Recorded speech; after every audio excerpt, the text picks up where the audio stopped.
Adrian N. Breitfelder, City Clerk, you are hereby directed to call a special session of the City Council to be held on Monday, June 17th, 2024 at 5:15 p.m.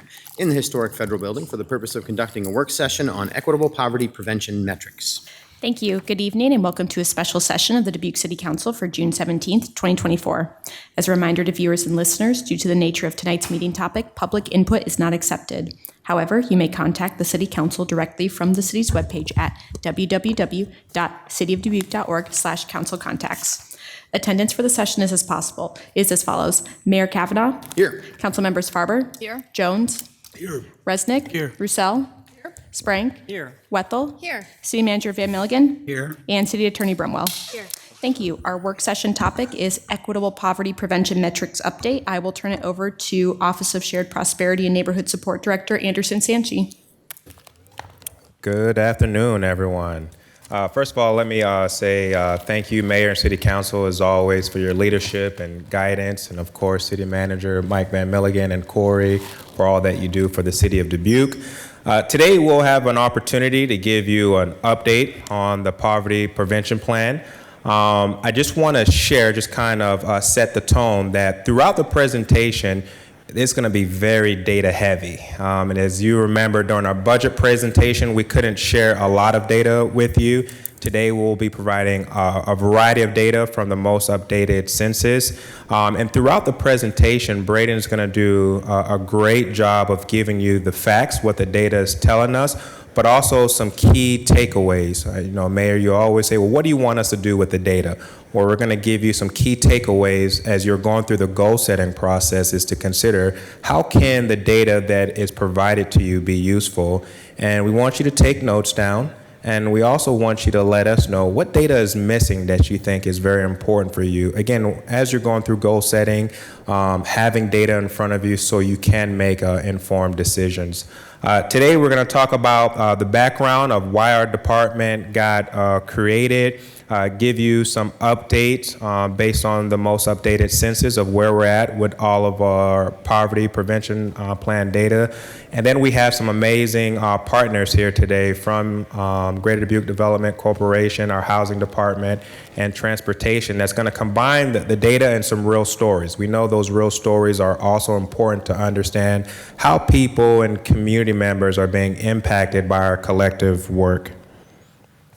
So just a little bit background, just timeline. In 2018, the leadership here said we need to focus on poverty. And the why behind that is very important, is because you listen to the residents of Dubuque. The residents of Dubuque shared to you and throughout the Imagine Dubuque comprehensive plan that they are not able to make ends meet, a variety of them. And they said, we need to do something about it. And so we knew poverty was a problem, but we didn't just stay there. We said, okay, let's study poverty. So we had a consultant come into our community and met with both public and private partners and those living in poverty to understand the challenges that we are facing. They looked at national and local research, and collectively they came up with a variety of promising practices or outcomes that are already in place within the city's infrastructure, meaning there's already cool things going on in the community that we need to continue to do to make sure people are lifted up. But there was also some new ideas that says, hey, if you do these things, these are some opportunities, again, to lift people up out of poverty. And when we think about lifting people up out of poverty, it's not just financially that we want to focus on. We want to make sure that the people in our community feel valued, as we talked about, and we also want to make sure people have the social and political power to influence what community looks like. And throughout our operation, we do many of those things with the community. In 2021, after we had this plan put together, we needed a department to focus on implementing the plan, and our department was originally the neighborhood development. And so what you did and what you decided to do was morph the neighborhood development and the poverty department or plan together, and we have the Office of Shared Prosperity and Neighborhood Support. And as always, we always say the first thing we heard when we got to our department was don't forget about the neighborhoods. And that's very critical in the work that we do because, again, in order to change these systems, you need to work with real people who are closest to the problem.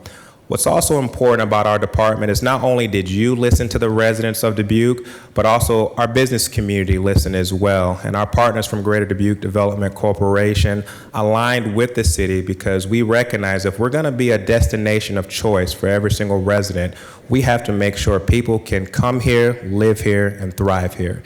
And so we're super excited to partner with Greater Dubuque Development Corporation in many ways to make sure that people are working, people are thriving, people have what they need to make this community an equitable community of choice. You've seen this one-pager. In this one-pager is our one-pager that we hand out to everyone that we have the opportunity to connect with. Our mission, our vision is important to address, prevent, and reduce poverty, not just for individuals, but also for neighborhoods. But what I love most about this one-pager is our approach to the work, because it's true to who we are. We're not a feel-good department. We're not a social department. We are a department that's going to bring data to the table. And a wise person once said, a favorite quote of mine is, don't tell me what you value, show me your data and I'll tell you what you value. And so we want to bring a variety of data to the table to make sure we're not only looking at the problems, but we're finding new solutions to address those problems. We have a variety of partners throughout the community that we meet with often as we're facilitating and convening conversations to get everyone rowing in the same direction.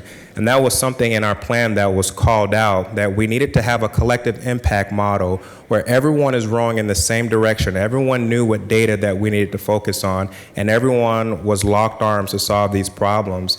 We initiate new partnerships where we try to bring people who are closest to the problems also to the table. Not just to be at the table, just to be a token or just to be there, but it's to help us to find the right solutions, because we truly believe those who are closest to the problems have the solutions, but not often do they have the tools or the resources to solve the problems that they are being impacted by. And in our department, we do have a small grant that we offer to neighborhood associations and civic groups to help build a sense of community. And so those things are holistically important to the work that we do to address those 8 determinants in the middle. And the work that we get to do, it's not in silos, it's not just the city's responsibility, it's a collective work with public, private, and those who are most impacted by the work. So when we talk about poverty, it's simple. It's one's ability to afford the basic needs of the quality of life. And the bullets you see are various ways that people can fall into the category of poverty. And I tend to tell myself, as someone who grew up in poverty, you're just one mistake away or one situation away from going back to poverty. Right? Some of those things are not controllable. We have a variety of employees who just lost their jobs most recently. I won't bring out the company, but imagine if you didn't have a savings where your quality of life is as of today. If you don't have a job and you can't take care of your family, and how that will impact generations to come potentially, all right? And you fall below that poverty level and you can't afford the quality of life. And imagine if you bring a variety of people who are struggling with poverty in one centralized location, which we have multiple locations throughout our community where people are just in poverty for a variety of reasons. So they're concentrated there. And so this is why we have to look at poverty holistically to figure out what can we do to lift people up out of poverty, collaborate with various partners to make sure that the system is working for everyone and not just a few. Another cool quote that I like is, if you can't measure it, you can't improve. And so, again, Braden's going to come up shortly, and what I strongly encourage you to do is, as you see the data points that is relevant to you as you're going through goal setting, please write it down. What stands out? And again, what data point is missing that we as a department need to collect and have readily available for you during goal setting in the future. So I just want to welcome Braden, who did a variety of the work. So I just want to thank him for his work and also the partners that are here today. Thank you, Anderson. Good evening, Mayor and City Council members. I'm Braden Daniels. I'm the data analyst with the Office of Shared Prosperity and Neighborhood Support. And tonight I'll be giving a more in-depth view of poverty in Dubuque over the past 5 years, highlighting just some of the determinants identified in our Equitable Poverty Reduction and Prevention Plan. I'll be focusing specifically on the areas of income, workforce, housing, and education.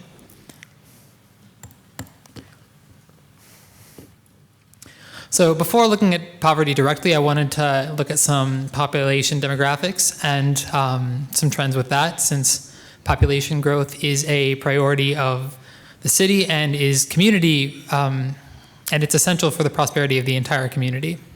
Since 2018, Dubuque's total population has increased by about 975 people, or 1.7%. However, within that time, our population growth was limited to just a single year. When comparing ourselves to the state of Iowa and the nation as a whole, we fell behind every year except for 2021, although our growth in 2021 did put us just below the state and at about half the national rate in terms of 5-year population growth. When compared to the 10 most populous cities in Iowa, we grew more slowly than the average of the other 10 cities, but we did outpace 6 of those 10 cities, 3 of which actually lost population since 2018. This graph shows our change in total population by race and ethnicity. And as you can see, our white alone non-Hispanic population has shrunk slightly since 2018 and currently makes up about 85% of the city's total population. Zooming in on the smaller populations on that graph, we can see that the Black or African American alone population shrunk by 18% over those years, while all other minority populations grew, and the 2 or more race alone population grew the most at 230%, becoming the second largest race ethnicity group in Dubuque and making up 4.4% of the population. Our gender demographics did not significantly change over this time period, and currently women in Dubuque comprise about 51% of the population. Our school district demographics are slightly more diverse than the city as a whole in terms of race and ethnicity, and we currently have more male students than female students. Additionally, we have about 17.4% of our students have some sort of a disability, 4% are learning English, and 41% come from a low socioeconomic status background. These demographics of our students represent the future of Dubuque and the future of our workforce, and we should be thinking going forward throughout goal setting how we can retain these kids and how we can make Dubuque a place where all of them can prosper. Moving on to the current state of poverty in Dubuque. Dubuque's poverty rate fell 18.8%, or decreased 3% since 2018. However, we did see an increase from 2021 to 2022. That aligns with the expiration of some pandemic-era federal programs. Poverty in Dubuque remains lower than 7 of the 10 most populous cities in Iowa, and our poverty rate is 2.3% lower than the average of those 10 cities. Looking at poverty by gender, we see relatively similar trends among the male and female poverty rates. Both decreased noticeably from 2018 to 22, but the female poverty rate was on average 4.9% higher than the male poverty rate between those years. And as of 22 is still 4.1 percentage points higher, or 38% higher. In 2022, child poverty for our population under 18 was 6% lower than it was in 2018. That's a decrease of 27.6%. The largest decreases happened between 2019 and 2021. Each year in that, child poverty fell about 20%. But then going into 2022, increased 15.4%. Back heading to that 15.7% rate where we are today. And that aligns very neatly with the expiration of the expanded child tax credit at the federal level, which was generally credited with having been an integral factor in that significant increase over the 2 years prior. The next few charts break down the total population in poverty into various groups. So here we see that 74% of the people in poverty in Dubuque are white and not Hispanic or Latino. More than 12% are Black or African American. Almost 6% are multiracial. 3.5% are Native Hawaiian Pacific Islander. 2.6% are Hispanic or Latino, and so on. The point being, poverty is an issue that affects everyone and every population within our community, but it does disproportionately impact those who are Black or African American, Native Hawaiian Pacific Islander, 2 or more races, or some other race alone. Looking to gender, despite comprising just 51% of the population, women make up 60% of the population in poverty in Dubuque. And when looking at the types of families in poverty, we see that 45%, almost half of all families below the poverty line, are comprised of a female householder with no spouse present with children in the household. When disaggregating poverty by race and ethnicity, we can see that poverty rates in the city decreased from 2018 to 2022 for every population except the Native Hawaiian Pacific Islander population, the American Indian Alaskan Native, some other race alone, and those two populations saw the largest decrease between those years. And as of 2022, the Black or African American alone and Native Hawaiian Pacific Islander alone are experiencing the highest rates of poverty in Dubuque today, both at about 3 times the poverty rate of the general population, or more than double the poverty rate of any other group represented on this graph. Some key takeaways related to poverty. Did I skip a slide? No. Some key takeaways related to poverty. So Dubuque's poverty rate increased between 2021 and 2022, but still remained 3% below the 2018 rate. In 2022, Dubuque's rate was lower than 7 of the 10 largest cities in Iowa. Residents who are Black or African American alone or Native Hawaiian Pacific Islander alone are 3 times as likely to experience poverty when compared to the general population. The female poverty rate in Dubuque was 4.1% higher, or a 38% increase over the male poverty rate in 2022. Almost half of all families in poverty in Dubuque are comprised of a female householder with children and no spouse present, and child poverty rose 15% between 2021 and 2022 with the expiration of pandemic-era federal programs that were credited with the previous 2 years of near 20% decreases. And as we go throughout this, you're going to hear me say this a lot, so I apologize in advance. As you're going through your goal-setting process and the upcoming budget year, I would encourage you all to consider how you can invest your time and your resources to help Dubuquers acquire the skills and education they need for high-demand, high-paying careers. And that may be through programs like Opportunity Dubuque or through other partnerships with our educational institutions, as well as advocacy at the state and federal level for more institutional funding and a living wage. Moving on now to income. So the Dubuque's median household income increased by 21.5% between 2018 and 2022. That means that the median household took home an extra $11,000. However, when we compare this to the inflation rate shown here in purple, we see that household incomes have just barely kept pace with inflation since 2018. Inflation here is measured by the Consumer Price Index for the Midwestern region, and I also want to note that on this graph, the y-axis does not start at 0 because I had to zoom in to actually see both lines. Median household incomes did outpace inflation, but they did so by $29 for the year in 2022. And we also know that while inflation affects everyone, wage increases aren't guaranteed for anyone. And that results in a growing number of individuals who are becoming working poor individuals and families. Anyone who didn't see a 21.5% raise since 2018 is experiencing a lower standard of living today than they were.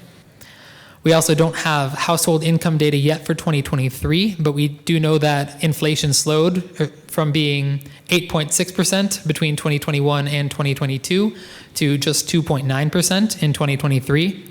So that means that wages are no longer as pressed to keep up with inflation as they have been over the past several years, but prices are still increasing and many people's wages have already fallen behind. Household sizes also have an impact on median household incomes. As you can see here, we've had in Dubuque an increase in the number of 1- and 2-person households, as well as a small increase in the number of 3-person households, and a decrease in the number of 4+ person households. So typically when household sizes shrink, we expect median household incomes to shrink. That's actually not been the case in Dubuque as a whole. So it's actually a very good sign that our median incomes have kept pace with inflation despite a somewhat shrinking average household size. And breaking this down by race and ethnicity, we see that between 2018 and 2022, every group on here had a rise in their median household income, the largest being the some other race population, Black or African American alone, and Hispanic or Latino populations. The Native Hawaiian Pacific Islander saw the smallest decrease at 12.2%, and the white non-Hispanic population saw the next lowest at 18.1%, and both of those were less than the inflation rate of 21.4%. That being said, percentage increases seem smaller for populations that started at a higher income. So just to illustrate how that plays out, if you look at the 2 or more race population, this population experienced a 30% increase in median household income, while the white alone, not Hispanic or Latino population experienced an 18% increase. But over here, this 30% increase only translates to $8,700 from 1 year to 5 years later. And over here, that's even the smaller increase is a $10,000 increase. So just to put all that in perspective, of those two populations whose incomes did not outpace inflation, the white non-Hispanic population ended up with a household income that slightly is just about $1,000 above the median household income for 2022. But the Native Hawaiian Pacific Islander population is about $17,000 shy of the median household income in 2022. And as of 2022, despite increases that greatly exceeded the inflation rate, the Black or African American alone and 2 or more race alone populations still experience significantly lower median household incomes than Dubuque as a whole. This next graph offers a little bit more insight into the impact of household sizes on those populations. So once again, we generally expect larger households to have larger household incomes because there are more people generating an income in that household and vice versa. So we can see here that the some other race alone and the Hispanic or Latino populations have had significant decreases in the percentage of people living alone. And if we go back one slide, we'll see both of those populations also had very significant increases in their median household income. So what this means is that some amount of, at least of that very large income increase can actually be explained not by people making more money, but by people consolidating households for a variety of reasons and a variety of situations. That could mean moving in with roommates. That could be moving in with immediate family or into a larger multi-generational home. And that can have cultural or financial motivations or some combination. But the point being, those incomes are likely not, the raise in household incomes for those groups is likely exaggerated compared to the actual income increase of individuals in those populations. Similarly, the Native Hawaiian Pacific Islander and the 2 or more race populations also had decreases in the percentage of people living alone. But when we look back at those incomes, those groups experienced relatively small increases in median household income, which means that a larger portion of that increase, perhaps all of that increase, is actually only reflecting people consolidating their households, not necessarily making more money. On the other side of that, we see the Black or African American alone population had an increase in the percentage of people living alone, as well as an increase in median household income. So what that means is this median household income might actually be lower than what you might not reflect the extent to which incomes in that group have actually improved beyond that. One possible explanation is that increase would actually enable people who wanted to live on their own but couldn't previously afford it. Now they can afford it. All that being said, there's still 3 populations that experience significantly lower middle median household incomes in the city, and that's the 2 or more race population, Black or African American alone, and Native Hawaiian Pacific Islander, making $17,000 or more below the household median income for the city.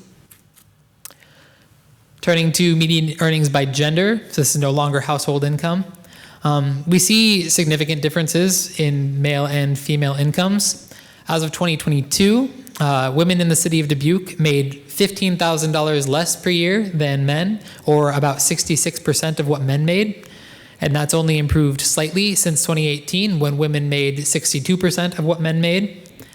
Limiting that to only the people who worked full-time year-round, women still make $14,000 less, or 75.4% of what men made. And that's just barely improved since 2018, when women made 79.4% of what men made. So that disparity closed by half of 1% over 5 years. This slide was put together for the Women's Leadership Network panel back in May. Without going into too much depth, it highlights the average monthly earnings for men and women across every economic sector in the Dubuque Metro. And as we can see, in the first quarter of 2023, female earnings were lower than male earnings in every single sector in the Dubuque Metro that we had data for. This graph now shows unemployment rates in the city for the population, the working age population, which the census defines as age 20 to 64, broken down by race and ethnicity. It's also important to note that unemployment only includes people who were actively looking for a job within 4 weeks of taking this survey. So in both years, the Black or African American population saw the highest unemployment rate, with their rate increasing by 68.7% between 2018 and 2022. As of 2022, the American Indian Alaskan Native population had the second highest rate, although the caveat to that is when you're working with a population as small as Dubuque's American Indian Alaskan Native, and also limiting that by labor force participation and age, this number is has a 43% margin of error. So there's a little bit less confidence in this number than some of the others. That being said, it could also be 43% higher than that number. Every other group except for 2 or more race alone also saw an unemployment decrease. Moving on to labor force participation for the same populations, we can see that the percentage of people who are either employed or looking for work rose among the Black or African American, Asian alone, 2 or more race and some other race populations, while declining for all other populations. And as we saw in the last slide, the Black or African American population has a significantly higher unemployment rate than any other population, and it's only skyrocketing more. We also see here the labor force participation rate improved 20%. So that's the equivalent of 1 in every 5 people in that population recruiting another person in that population into the workforce. But between those 5 years, the actual employment to population ratio did not change. It is still 55.6%, which means even with 1 in 5 existing workers recruiting another worker, not a single one of those new workers was able to find a job. And that's just not something we see with any other population on this graph. It's unique to that population and unique to a certain kind of likely discrimination at a systemic level.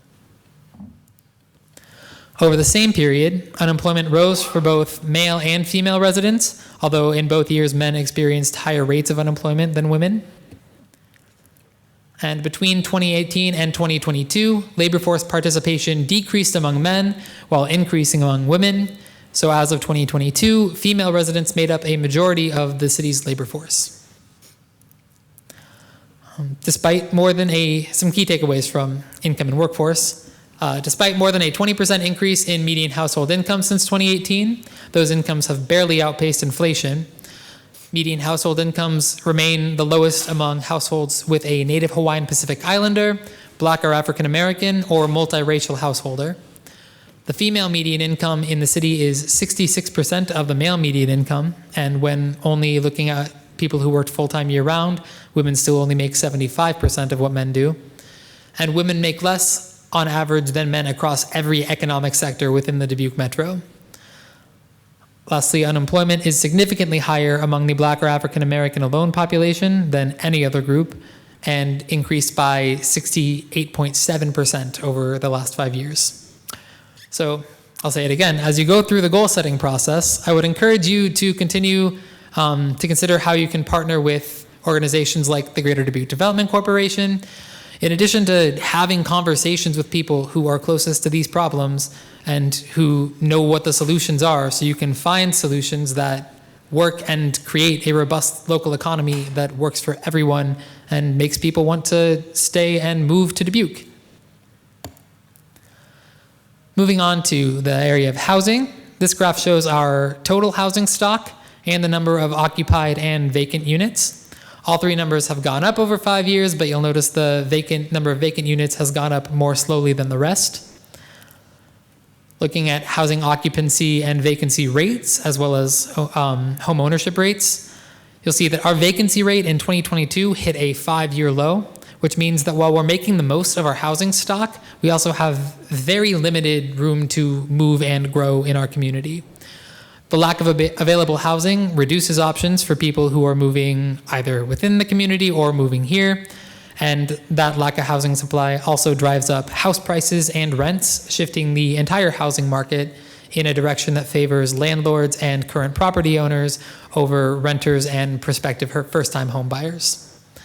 According to the Federal Housing Finance Agency, house prices in the Dubuque Metro have risen 32% over the same time period. And if you'll remember from a couple slides ago, both incomes and inflation only rose about 20%. So house prices are currently outpacing incomes and inflation by 50%. Home ownership did increase slightly between 2018 and 2022, despite a slight dip in 2022, which coincides with a dip in the vacancy rate. And once again, a lack of available housing means fewer and more expensive options for people trying to move around or move into our community. And it also limits people's mobility by reducing their opportunity to save up for a house if their rents are increasing. Barriers to home ownership are especially important to address because these close off one of the most important and one of the primary avenues by which people can build lasting and generational wealth. Moving on to home ownership by race, we can see that home ownership rates rose for every group except for the 2 or more race population, and were essentially stagnant for the Asian population, although there's a very slight increase in there. There were more significant increases among the American Indian, Alaskan Native, Native Hawaiian Pacific Islander, some other race alone, Black or African American, and Hispanic or Latino populations. And the next couple graphs actually refer to mortgage applications in the entire Dubuque Metro. So between 2018 and 2022, we see that every race ethnicity group represented here saw an increase in the total number of applications, the largest increase being among the Black or African American population in terms of a % increase, and the largest numerical increase was the race not available population. Essentially just means more people are filling out these forms online in 2022 than in 2018. When we look at mortgage approval rates, however, these outcomes actually seem to have become less equitable in 2022 than they were in 2018. So in 2018, the difference between the highest and the lowest mortgage approval rates was 10.4%. And as of 2022, that difference is 16.7%. Approval rates fell among every group, but they fell the most by far among the Black or African American, Asian, and Hispanic or Latino populations, who all now have the lowest approval rates of any population here. Additionally, if you ignore the orange bars for a second and look at just the 2022 data, you'll see a very clear distinction between two groups. The group of people whose race ethnicity is either joint, white, or not available, who are all seeing 80+% approval rates, and every other population, Hispanic or Latino, Asian, Black or African American, are seeing approval rates that are 12 to 15% below that floor. And that's a problem that is essentially new compared to, not new, but growing and becoming more inequitable as we're moving forward unless we do something about it. Looking at mortgage applications by gender, we see that applications decreased among joint applicants, but increased among all other groups. And mortgage approvals increased slightly among people whose race or whose gender was not available, but decreased for every other group. Female applicants had a higher approval rate than male applicants in 2018, but a lower approval rate than male applicants in 2022. For both years, in this case, however, the difference is 2.1% or less, indicating that this disparity is not as severe as in a lot of other cases. Some key takeaways from housing. The city's available housing stock has increased, but in 2022, vacancy rates fell to their lowest point in 5 years, severely limiting our potential for growth and upwards mobility. Home ownership increased over the 5-year period, but started to decline in 2022.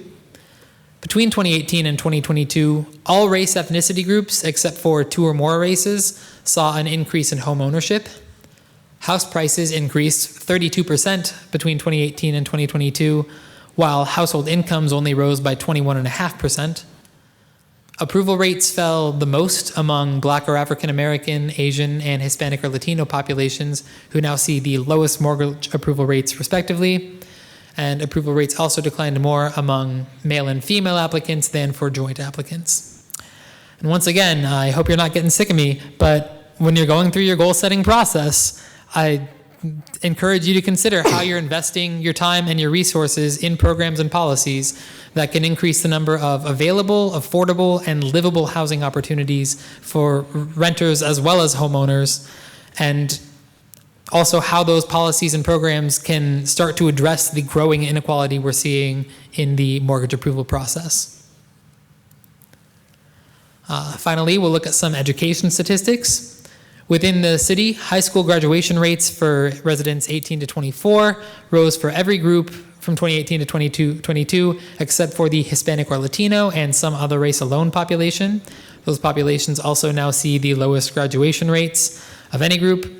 The Native Hawaiian Pacific Islander high school graduation rate saw a tremendous increase from 2018 to 2022, and so that is fantastic news. In terms of bachelor's degree attainment, we saw an increase from 2018 to 2022 for most groups, but we saw decreases among the Native Hawaiian Pacific Islander, some other race alone, and Asian populations. The 2 or more race population, as well as the Black or African American alone population, did see sizable increases. Still, as of today, the Native Hawaiian, Pacific Islander, American Indian, Alaskan Native, some other race alone, and Black or African American populations have significantly lower bachelor's degree attainment rates than the general population, particularly these 3 populations here.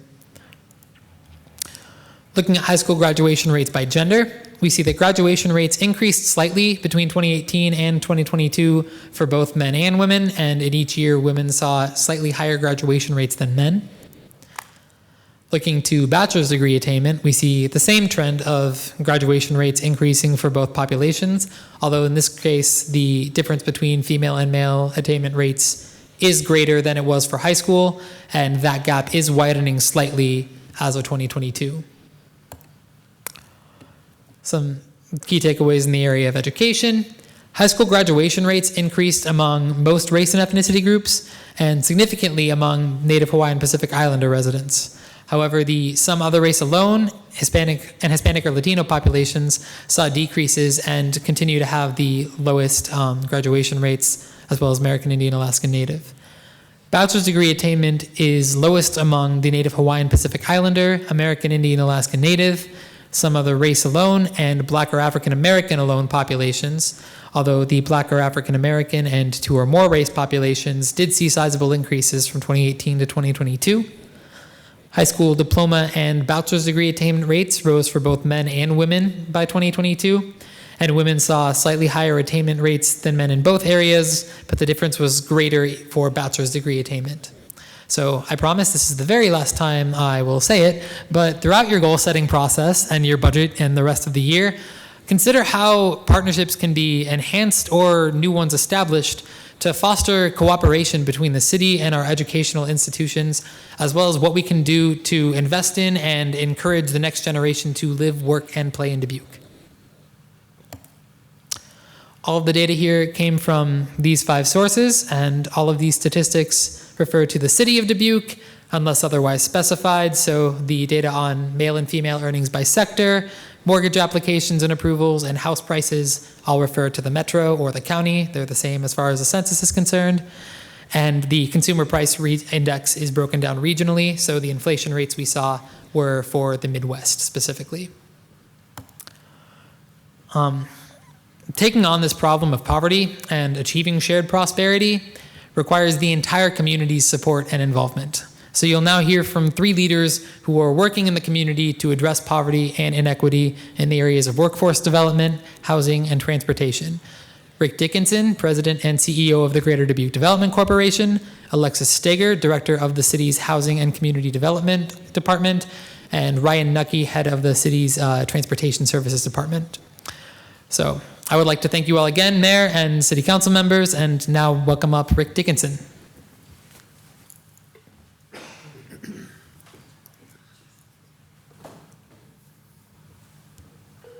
Thank you. Mayor, ladies and gentlemen of the council, City Manager Mike Van Milligan, and most excellent staff. My name is Rick Dickinson. I reside at 205 Hill Street, and I have the privilege of serving as the president of Greater Dubuque Development Corporation. I'd like to thank Shared Prosperity Group for what they've already presented, and I want to just touch base for a little bit about what Greater Dubuque Development Corporation is doing in conjunction with your excellent team. In the New Testament, Matthew, in chapter 26, verse 11, said simply, "The poor you shall always have with you." The poor you shall always have with you. Some communities, some regions, some sections of our country consider those words a commandment. We here in Dubuque consider those words a condemnation. And it begs the question of what do we do about it? How do we in our lifetime, within the resources that we have, how do we reduce poverty in our communities? It's my pleasure to discuss briefly some of the partnerships that are doing just that. This isn't just about the City of Dubuque or Greater Dubuque Development Corporation. It's about Northeast Iowa Community College. It's about Dubuque Initiatives. It's about Dubuque County. It's about the Dubuque Racing Association, now the DRA, working together to try to address the issues of poverty in our region. The process for us at Greater Dubuque Development Corporation is first to glean information from the community to understand what the problems are. We sit down with over 250 businesses every year in a face-to-face conversation and ask very specific questions about the business, about their community, and about their workforce. 2 occasions have popped up, 3 actually. 1, childcare was identified as a major issue by employers. 2, housing was identified as a major issue by employers. 3, workforce has been identified as a major challenge by employers in our market. So first you identify an issue, then you do study of that issue so you understand the breadth of the problem in your communities. And so as you see here up in the upper right-hand corner, we conducted a study on childcare with both the childcare providers and the employers in our market. We also reached out to the community and identified housing needs within the community. And every year we conduct a skills gap analysis to understand what kind of skill sets do we need to fulfill the demand for workforce in our market. We at Greater Dubuque Development Corporation believe that the solution to poverty, systemic poverty, is the reward and the dignity of work. But we also understand the tremendous hurdles that are before our citizens in achieving that goal. In all 3 of these categories, with childcare, we partnered with Dubuque Initiatives, a nonprofit. We applied for state funding. We work closely with the city and the county and the DRA, and now have 3 childcare centers that are in some stage of development. The first to be completed in the state of Iowa was the Bright Minds facility out in Chavanel. We have invested over $600,000 this year alone through Business Champions of Child Care to support 18 different child care centers across the county to increase the number of employees in child care, and in turn then increase the number of slots that are available, with a focus on infant care, so that mother with a new child can go back to work without fear of care for their child or without being on a waiting list for up to 12 to 24 months. With housing, we conducted the study. We identified the need without question. We reached out to the city of Dubuque and to developers in our market. The city stepped up, changed their approach to incenting the development of rental and single-family unit housing, and the results have shown significant commitment to expand housing in our market for both products. As it relates to workforce, thanks to funding from the county, the city of Dubuque, and the DRA, we have opportunity to Dubuque. Through the skills gap analysis, we understand what skills are necessary. We work with Northeast Iowa Community College to provide that training. We fund career coaches to work out into the community experiencing poverty in our region. And we provide education and an upskill so those people can be employed. Over 200 graduates will happen this year in certificates of training at Northeast Iowa Community College. Nearly 50 of those graduates were funded by the city of Dubuque and the county and the DRA, and I'm proud to say that over 50% of those graduates are black. Poverty isn't a black issue. Poverty is a human issue. And you just heard that 75% of those people living in poverty in our community are white. So we have developed solutions to take care of all of our people. It's pleased to be with you today. I'll be glad to answer any questions, and thank you for support for this tremendous division of city government and for those of us that support them in their cause. Thank you.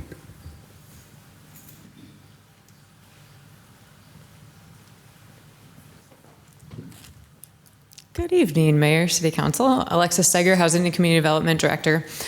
Some of the things that we have found working quite well to kind of help with our poverty in Dubuque have been rooted in partnerships. Most of our partnerships are helping to grow workforce, helping our low-mod income residents either build skills or such as through the HEART program in our contracting businesses, or other skill sets that, if they aren't suited for contract or they don't like it, they actually have been creating other jobs and storefronts so that these students can still get those workforce skills. So our partnerships are continuing to grow that workforce, and while they're doing that, they are helping us rehabilitate our homes and resell them. And when we resell to a low-mod income family, it gives them the ability to grow that wealth generationally with an asset, one of the largest assets that can grow wealth throughout a generation. The other things that we've been doing is focusing on keeping our values high, not high, at the same level instead of decreasing after somebody does purchase a home. By working on some of those petition properties that are dilapidated and abandoned, rehabilitating them, like the one that's on the left actually was rehabilitated into 4 different homeownership opportunities for low-mod income residents, and it was a dilapidated and abandoned building. So we're not only turning them back over for asset and wealth building, but we're actually helping the neighborhoods continue to keep their values steady once they have those assets. Additionally, a little bit about what Rick Dickinson talked about was obviously the incentives for developers, but we're trying to get creative. So the housing department is working on getting creative with state legislation to make sure that those incentives are still getting us low to moderate income units. Things that can start building wealth for people. You have to keep those rent rates low until somebody can get into a home. Otherwise, they have no savings for down payment to even get into the wealth of a home. Part of that is also credit repair. So we started a credit repair program so that people can start repairing credit to be mortgage ready.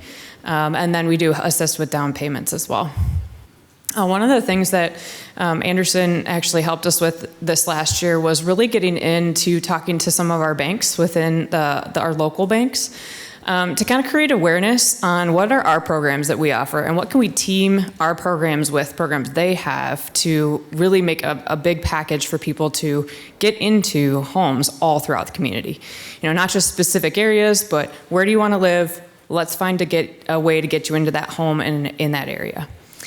So did a lot of outreach to our banks. We also did outreach to realtors so that they could start showing all of our incentives to people who are interested in homes. as well as our Finally Home that we offer to actually teach what it's like to own a home and what kind of maintenance follows afterward to just prepare. There's also financial program with that to help build bank accounts and other things that people may not have already.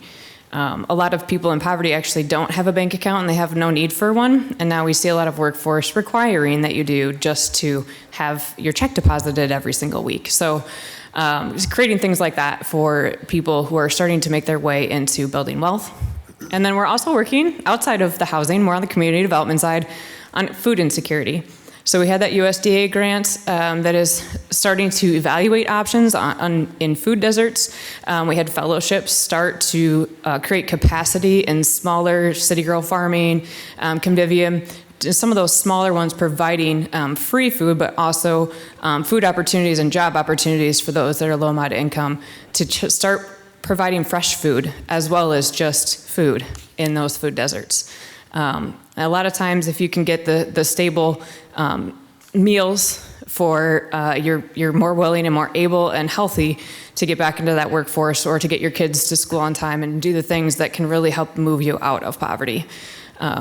So we've been working hand in hand on that. We're seeing that actually take off, and our partners are really taking that one with just a small amount of that fellowship and our focus and taking and running with it. So that's kind of what we've been doing over in housing. Obviously, we've been doing a lot more, but I don't have enough time. And I do need to let Ryan speak. So I'm going to turn it over to Ryan in transportation.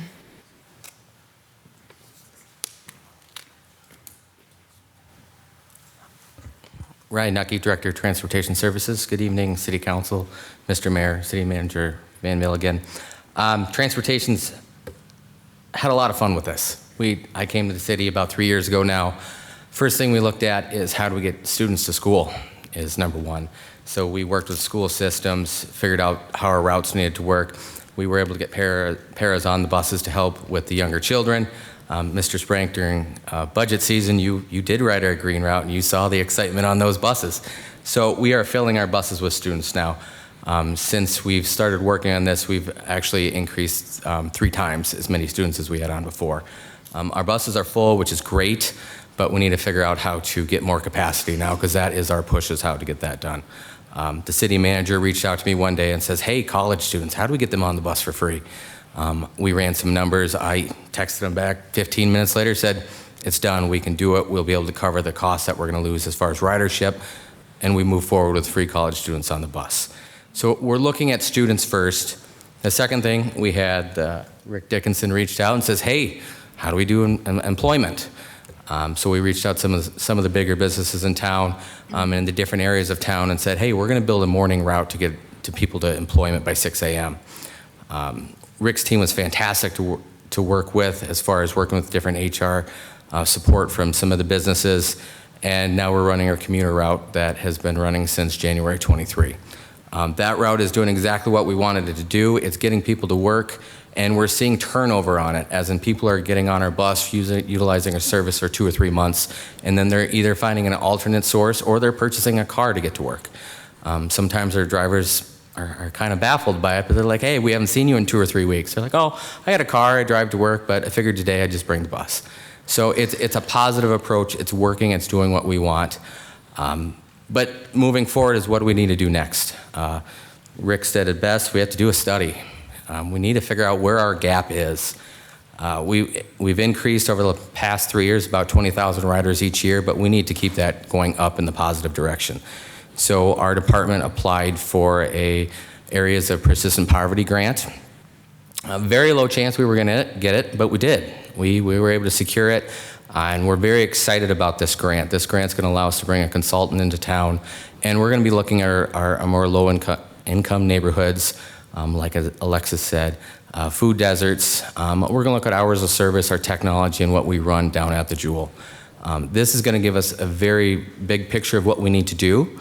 Now, this is not something we're gonna solve in a year because I'm sure there's gonna be budgeting we're gonna need to look at for this, but this is gonna put us in the right direction of what we need to start doing as we move forward.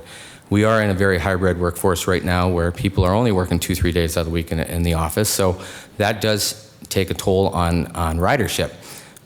but it's where do we have to be and when do we have to be there? Anderson knows I ask that question all the time. When he comes and says ridership's our problem, we don't have transportation. How do we get transportation? So we went out, we're able to get this grant.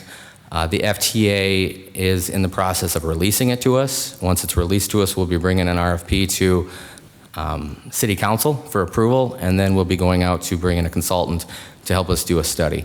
I have reached out to some other cities that have done this, and it's eye-opening. They were very excited about that we have this opportunity. One of those cities was Iowa City. Right now they're a fare-free city, and they're seeing great things from that. So we're hoping that we can see the same thing as we move forward with this. But I'm going to hand it back over to Anderson, and I'm here for any questions.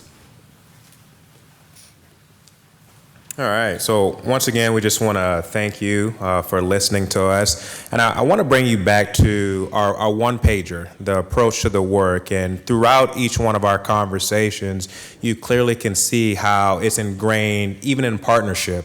After you find the problem, you bring data to the table. What is the data telling us? Then you bring partners together, existing partners and also people who are closest to the problem, and collectively come up with new solutions that's going to improve the system. And then you put resources behind it. And resources mean a whole bunch of things. It's not just money. Resources can mean partnerships. It can mean leveraging relationships so much if we can just talk about it collectively. And collectively, we can continue to address poverty and make Dubuque an equitable community of choice. So again, thank you, and we have some smarter people behind me who can answer any question that you may have. All right, well, thank you all. This was very, very interesting. Obviously, a lot to digest in a short period of time, so I'm sure we'll have more questions as we go. But we do have time for questions here. I'm gonna actually kick us off because just a couple of things. Braden, you've been busy. You've been really Yes, I busy. have. This is a lot of information. Rick, I wanna mention something you said first. I am no theologian, but the Gospel of Matthew, the verse that you mentioned is one that I'm familiar with. And you mentioned a couple different ways that cities look at it. Personally, I've always seen it as a challenge.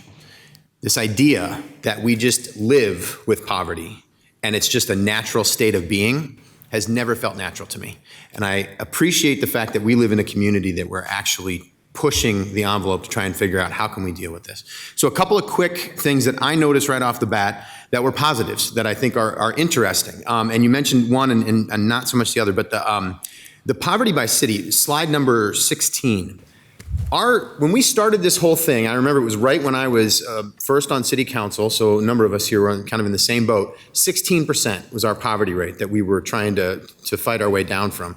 And it's really interesting to look at those numbers now and see where we're at with that. I feel that's a very positive development. Obviously, much more work to do. Obviously, really dependent on the federal government in many ways because that's the way poverty works in the United States, right? We have a lot of different things that you mentioned, multiple programs that went away or went away during the pandemic that have really affected this. So those are the things that I think are interesting, but this is, I found that very fascinating.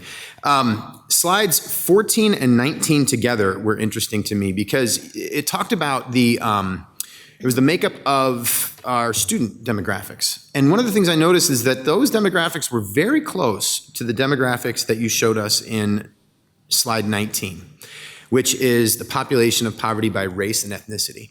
And one of the things that I've always thought of as a goal, if you're thinking about poverty from this level, from a city level or a community level, is you want those numbers to be equitable across the board.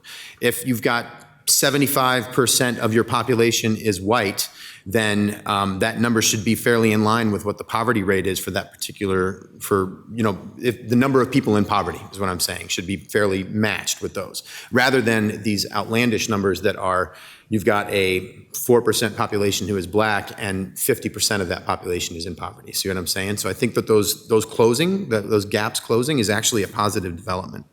Two questions here, and then I'll open it up for everybody else. You mentioned, Braden, one of the things you said was working with people closest to the problem. It's something we talk about pretty frequently. One of those problems that you mentioned is this idea of the folks who identify as black being in the labor force but high in the unemployment. Did I catch that correctly? Yes. Yeah.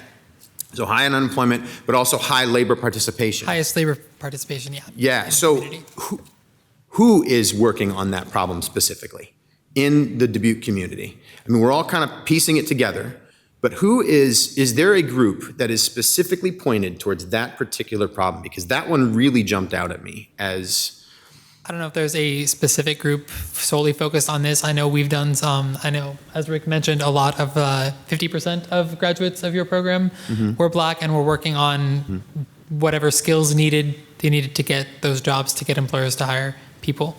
I know we've done an employment and empowerment expo that I'm sure Anderson can talk more about, so I will let him. yeah, sure. Yeah, I would say Greater Dubuque and NICC working with Opportunity Dubuque to get people working into meaningful jobs. And as Braden mentioned, when we did the ICMA economic cohort, one of the things that we did with the funding was specifically work with community members to understand why don't they have a job. And they actually came up with the Employment and Expo Empowerment. And that's something the Multicultural Center is going to continue to do moving forward. That's great. That's a great example. I appreciate that, Anderson. And I think one of the things that I wanted to point out there is, we shouldn't be afraid as a community to point directly at that problem when the data tells us about it. When we know that that is the issue and it's affecting one group more than it's affecting another group, and that's a group by race, we should go after that problem. So I would hope that we have the courage to do that and not be afraid to talk about things because it's different for one group than it is for another. It is different. That's what the data tells us. So I'm hoping that we can do that. My only other question for now is the mortgage rates. That one I found disturbing. That was I think a real challenge for us as a community to try and deal with that. I'm happy to hear that we are talking to banks directly and we're talking to lenders directly. I think, there are a number of issues that go into that. I understand that everything to do with mortgages and loans has to do with risk, right?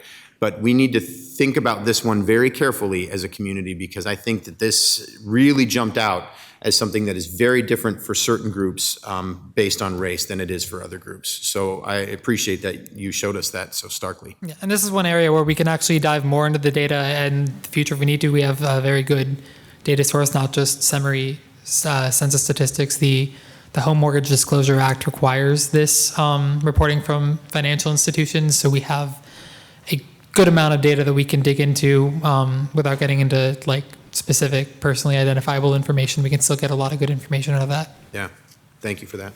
All right, Ms. Farber, go ahead. Yes. So could we go to your favorite chart on slide 4? I know this is Anderson's favorite chart, isn't it? So in the poverty determinants, there is, to me, no circle for digital literacy. And I was wondering if there has been any research that you looked at regarding that, because based on the work I've been doing for National League of Cities and for the FCC, that is the #1 deterrent for generations. And sometimes they equate it to seniors versus youth and the multi-generational families living together, and then there's always those that can't afford the access or the availability. But I think it might be interesting to look at that as one of the poverty determinants, just on that circle. So under lack of education and skills, under that category, digital literacy is under there. And one of the things that I did on the bottom where you see the arrow, year 1, there was specific outcomes that we wanted to focus on, and digital literacy was on there. Okay. And so that is a focus of ours, just to share that out loud. Okay, I appreciate that. And then you mentioned when you did the income survey, ages 24 to 65, or 64, I should say. Do you know what percent is greater than or equal to 55, which could be defined as senior citizens as well? I don't know that off the top of my head. What percent is in the labor force? Is on the higher end there versus the younger end to kind of get the professional breakdown? I don't know that off the top of my head. That's information I can get back to you on. Okay, it might be interesting to know that, so because there's 20% of our population that seems to be more senior, and so that may be the impetus behind trying to get the population growth and other elements that you had talked about. So thank you very much. Ms. Rousseau. Thank you. Mr. Mayor mentioned slide 39. That was the slide with the mortgage approval rates and how some of the groups had 12 to 15% less in approval. And you mentioned that you may have more information on why that may be. Why were they not approved? We can pull data that lists certain reasons, like very generic reasons. We can pull that out of data. I did not get a chance to investigate that Okay. significantly for this Well, the presentation. reason I think that would be really important is that if we understand why they were not approved, then perhaps programs like the one Alexis mentioned, the credit repair program, perhaps that was a stumbling block and we need to focus on that, or some other education piece, or just if we better understand why they were not approved, we can help them move maybe towards an approval for next time. Yeah. Plus, also, I noticed that you mentioned that housing prices in that time frame, excuse me, were up 32%. And certainly that could have been part of a challenge as well. So I would look forward to more information. Yeah, absolutely. Thank you. Mr. Resnick? Thank you very much. So I have a methodology question for you. I mean, when you're in charge of data, I mean, there's a lot going on. So if you could tell us a couple things. First of all, you know, there's challenges involved with gathering good data, right? What are some that you have? I mean, especially in Dubuque, some of the populations we're working with, some of the populations that are most affected by some of these problems just are small populations, and that coupled with a smaller population city on the national scale at least does provide challenges in terms of sometimes data is not available. For the on the median income slide, there was a note at the top that said I had to substitute data for the Hispanic Latino population from 2019 because there just wasn't available data in 2018. And so my point is, of course, you know, some of these things that you're trying to give us good numbers for are they within the margin of error? Because it's not listed. I mean, you have these up by, you know, it's just amazing how you can say, well, that's up 0.3%. Well, everything has a margin of error. It's my job when there's a margin of error that's very outlandish to tell you about it. And I think I did that once. And I guess to put that one in more context, if I remember where it was, that was the... You said 43% Yes. margin of error for that one. I remember that because I was looking for margin of error because we do want to make some improvements. So you're doing the best you can with data, but it is difficult. And I do have a question for Mr. Sansey, and that is, you heard Mr. Sansey about all our partners are doing, city and our partners are doing to fight poverty. So what other proven programs can you recommend for the city council to look at and invest in? Yeah, I'm going to have to take some time to really chew and process that. One of the things we were intentional on broadly is you heard Braden talk about some of the takeaways, and you going to goal setting does align with what you said you want to do already when it comes to partnering with your higher institution. That will be up to you to really process and unpack what does that really mean. Working with Greater Dubuque Development Corporation, expanding Opportunity Dubuque so more people are in good dignity and high-paying jobs. Down the road, you know, I can really, you know, process the healthcare sector, what we can do with that. But a lot of the outcomes you want, Councilmember Resnick, is in the discussion you're already having within your goal setting. So we really want you to look in that goal setting and make sure that you have the right data to move the needle you desire. Thank you very much. And one final question, and just wrap it up, if you would, about the data. How confident are you in the data that you're giving us tonight? I'm very confident in the data points that I'm sharing. And I guess for context, the next highest, on this graph, the next highest margin of error was for the Black African American, and it was 14%. But even with that, even if this were 14% below, that still is the highest rate, with the exception of this one that has a very high margin of error. It's still an increase. And that's the nature of a margin of error, is every number I'm going to tell you has a margin of error, and it's going to be a little different for every number. But that could be above or below, and this is the value that is central. This is the value that is relatively confident. I also will say all of the census data that I'm working with right now, I'm using 5-year estimates, which do tend to limit change because they're essentially assuming that if they get a significant change from one year to the next, that's due to survey error. So that has some sort of a weighting algorithm underneath that, comparing how it works over 5 years. I just like, very quickly, Mr. Mayor, I do want to strengthen your answer by saying so many of the slides had American Community Survey 5-year estimates, and Census.gov says they are the premier source for information about Americans' changing population, housing, and workforce. So I think you're giving us the best you can. Yes. Thank you, Mr. Mayor. And just one more, Yeah. just to Councilmember Resnick too. It's not just the data, but as you know, we have staff who are on the ground every single day. So we're talking to real people every single day, partnering with real people and combining both of those stories together. So that way, when we come, we're bringing you the facts, not just our opinion. So I appreciate that comment. All right, I know we have more questions, but we are down to our last 2 minutes before we have really packed agenda. So I'm going to go ahead and adjourn us for now. Thank you very much for being here and sharing all this with us. I encourage all of us up here to ask more questions and communicate with the city manager and the rest of this. If I may, I also have printouts of the key takeaways. If any of you would like to take them, I can. Yeah, pass these please, if around. you'd pass them to Corey, we'd appreciate that. Thank you very much, Braden. All right, well, thank you, everybody, for presenting tonight and for that great information. With there being no further business in the work session, we'll be adjourned till 6:30.